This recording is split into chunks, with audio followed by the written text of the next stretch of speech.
Chers amis, la lecture de ce dimanche nous rappelle que le Seigneur attend de nous que nous soyons saints comme lui-même est saint. Elle est un appel à la vie et au bonheur. Elle nous appelle à un regard nouveau sur le monde et sur les gens. Cet appel à la vie véritable est adressé à chacun de nous qui sommes les fils et les filles de l'Église. C'est la raison pour laquelle il nous demande de ne pas nous contenter d'être gentiment médiocres. Il nous demande de faire davantage que les païens et de ne pas nous contenter d'une morale passée partout. Le Seigneur nous demande de considérer tous les hommes comme des frères et de les traiter comme tels. Il veut que nous voyions le monde comme il le voit, quitte à passer pour fou au regard de l'opinion publique. Il nous rappelle qu'il accorde le même bienfait à tous les hommes, aussi bien aux justes qu'aux injustes, aux bons qu'aux mauvais. C'est pourquoi il nous demande d'aimer nos ennemis et de prier pour eux. Jésus va plus loin encore puisqu'il nous demande de nous laisser gifler et dépouiller par le méchant sans riposter. Sa doctrine est une pure folie, en effet. Mais réfléchissons. Que voulons-nous réellement dans notre cœur? Pourrions-nous vraiment concevoir que Dieu soit la bonté même et n'est pas tenté d'en faire autant avec son aide?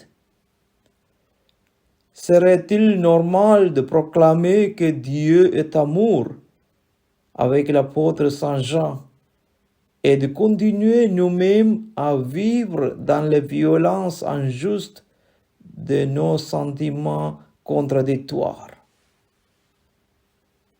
Sommes-nous toujours disponibles pour répondre à son appel à la sainteté? Seul le péché engendre la vieillesse et la tristesse dans le cœur. C'est notre plus grand ennemi contre lequel nous devons lutter sans relâche.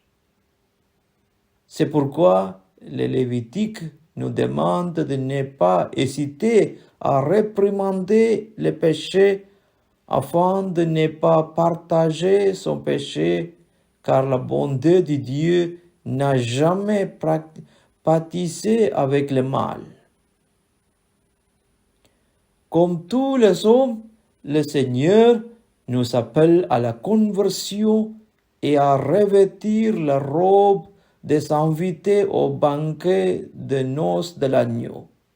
Il nous appelle à nous revêtir de sa sainteté pour pouvoir entrer un jour dans sa présence. Quel souci avons-nous de bénéficier du pardon de Dieu dans le sacrement de pénitence? Le sacrement du pardon donne la guérison du péché et donne de grandes grâces pour grandir dans la foi et la sainteté de son baptême. Avec l'Eucharistie, le pardon de Dieu nous donne la force de suivre le chemin de l'Évangile ouvert par Jésus. Chers amis, n'ayons pas peur d'avoir de l'audace dans notre foi. Vivons comme le Christ nous le demande. Mettons en pratique les enseignements de l'Évangile.